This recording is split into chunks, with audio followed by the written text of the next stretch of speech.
When you hear the word community, what does it mean to you? According to Google, a community is defined as a group of people with common interests, a common culture, and similar goals within a specific area. In this case, we will be talking about how the Rexburg community and the Madison Library District have impacted each other and what the library brings to the Rexburg community. One of the missions of the library is to, quote, provide a positive, friendly environment for the community to gather in, unquote, and to serve as a place to provide, quote, lifelong learning and the enjoyment of reading, close quote.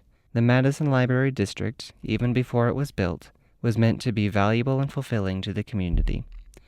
A group of ladies created the Civic Club in 1920 and believed it important and impactful for a library to be built for the community as a way of improving the city. After the Carnegie Library Committee appointed by the city were unable to make a local library a reality, Mrs. Abbott, Mrs. L. F. Rich, Mrs. C. W. Poole, Mrs. C. A. Wolfram, and Mrs. Parsley Nelson, all part of the Civic Club, helped secure the founding of the library. The Civic Club ladies were successful in securing books and opening a library in the new courthouse. The courthouse would be remodeled to suit the needs of this new library meant to serve the community for years to come. As their general purpose, libraries are made accessible to the people of a community to connect with each other and to connect with the books or other resources that the library has to offer. As the Civic Club oversaw growth of the library, they looked to expand. By the 1960s, the library had moved to its own building, approximately where the Madison Fire Department is today. But what happens when your library gets flooded? This is what happened to Rexburg and other nearby cities. Many of the city's houses and buildings in 1976 would be flooded because of the failure of the Teton Dam. Focusing on the impact of the flood, many of the books were ruined or destroyed. Parts of the library were ruined, and the children's area in the basement was completely flooded. So, how did the Madison Library District recover from that? One way was through the community's support through donations. In an interview with Janice Allison, she says that this is what happened after the flood. After the flood, people were bringing books. Anybody that, that wasn't hit or whatever, started bringing books because all the books had been destroyed. And they had so many books, there's like, we don't know what, where we're going to put it. And they ended up having to knock that building down and build the new library. But the support, even then, they were overrun with people's donations of books so that they could get the library going again. Even in a time where many people were dealing with their own flooded houses, ruined businesses, and other difficulties, those in the Rexburg community contributed to building up the library with whatever books they had because of how important having a library was to them. As the library received more and more book donations over the years, they needed more space to store all the books. In the early 21st century, the library needed another expansion. This was again supported by the city council and many in the community. In an interview conducted with Dave Reeser, he says this about the expansion of the current library. But this next expansion, that was all funded by the community. And I just think that's super cool. The community thought it was important enough, valuable enough, that they were willing to borrow the money and pay it off over time to get it done. And if I remember right, it's getting pretty close to being paid off. From the words of Dave Reeser, those in the Rexburg community saw and knew that their library was important and mattered to everyone in the area, enough to borrow money and expand the library through a community effort. The hard work and love the community has for the Madison Library District have created a history and vision, not only for the older generation who have seen the library change, but also the younger generation. All will be able to enjoy the library for years to come. Many in the community have talked about how the library has become an important place to them, and many of them contribute to running the library as well, whether as librarians who directly work there or as volunteers who participate in the bookstore. It has always been a community effort to keep the library relevant as a place where patrons make memories, receive help, get to know each other, or just enjoy the books and the space that the library provides. Sarah Haslam, who currently works at the circulation desk, recognizes the role the library plays in the community. She shared a recent experience that demonstrates this.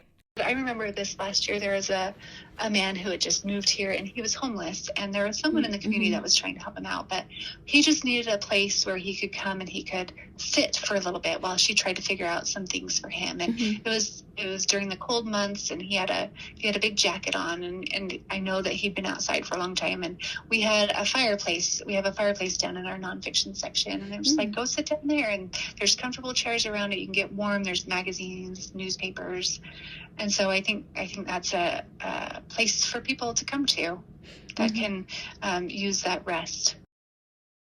The Madison Library provides this warm and comfortable space for people to be in. It doesn't matter their class, status, or who they might be. The Madison Library has been able to provide kindness and warmth to established patrons as well as new patrons. As humans, most of us just want a comfortable and safe space to be in. And for some in the Rexburg community, their safe space is the library.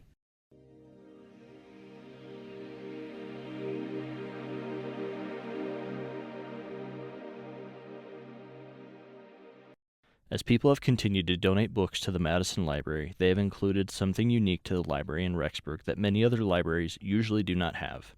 It is a bookstore where patrons or anyone in the community can drop off books or leave monetary donations. The bookstore is typically run by volunteers, and it is open whenever the library is open.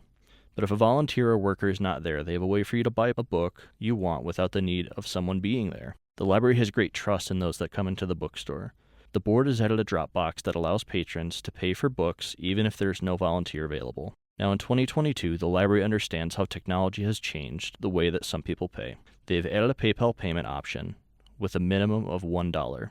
Last time one of us went, they had a sale going where you could fill a grocery bag full of books for only $5, which was pretty cool. The bookstore has fiction, nonfiction, history, books for adults, teens, and children. In short, they have books for all ages.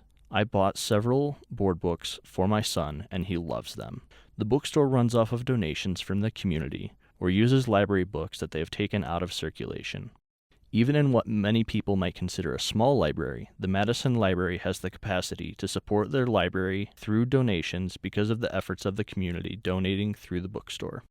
As the community has helped the library from after the flood to donating to the library and volunteer work today, the library provides an array of programs for different age groups. The library caters to various age groups as a way to make sure they provide appropriate activities to help entertain and teach each age group. Children have their own section in the library today called the Kids Corner. Many in the community have participated in the summer reading program. To get children ready for school, they have a goal for children to read 1,000 books before kindergarten, and books can be reread and repeated. It might be a lot, but their goal is to get children to the library and check out books. It seems that by putting in a program like this, the library wants children to know that the library is an important resource in the community that they can come to and use to gain more knowledge. Not only does the library provide programs for children, but these programs are also used by parents as a way to help keep their children entertained by learning through books. The library has programs for book babies, toddler time, and story time on different days throughout the week and different times. Now, one thing we found that is pretty cool is the Teen Action Council. They meet and put together programs and activities for themselves. The library gives this Teen Action Council a chance to be part of decision-making and bringing something new and fun to the library. We won't be listing everything that the library offers to each age group. There's too many to list without dumping a laundry list on your ears today.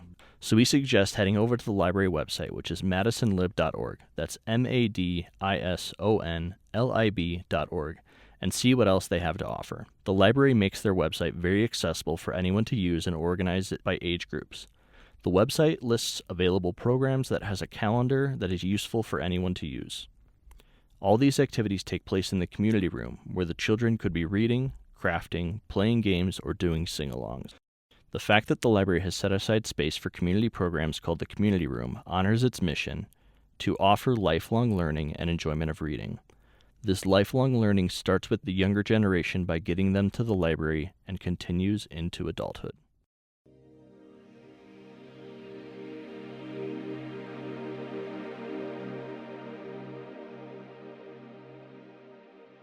The Madison Library commits to having something for all ages just about every day of the week as a way to give back to the community. And those that use the programs the library offers are enjoyed by everyone in the community. As a space, the library not only offers a place for someone to learn and gain knowledge, but as a place that people in the community can make meaningful memories. As current library employee, Sarah Haslam shared this story.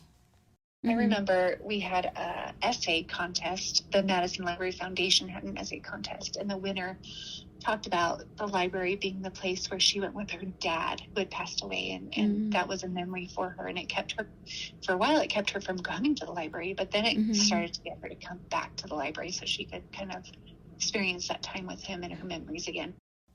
The Madison Library as an institution has provided a place for people to feel part of a community over and over again. They have created this space that makes the community want to come back, a goal of the library since it was founded. The community wanted a library, and so it was built. Once it was ruined by the flood, it once again had the help of the community to build it up. For years to come, the Madison Library plans to serve the community for educational purposes and for creating memories here. Lastly, we want to plug their summer reading program. This program has always helped children and adults participate for the fun of reading and getting little prizes. The great thing about this summer in 2022, the summer reading program, is that they have a common theme that is oceans of possibilities for all ages. They offer books on the theme for all ages from toddlers to adults. So if you're a reader, a local, a college student at BYU-Idaho, or just live in Rexburg, head out to the library, which is located at 73 North Center Street, which is near Main Street, and join in on the fun. They do this every year, so don't worry if you miss out on the reading fun this summer. They will be there next year, and the next, and the next.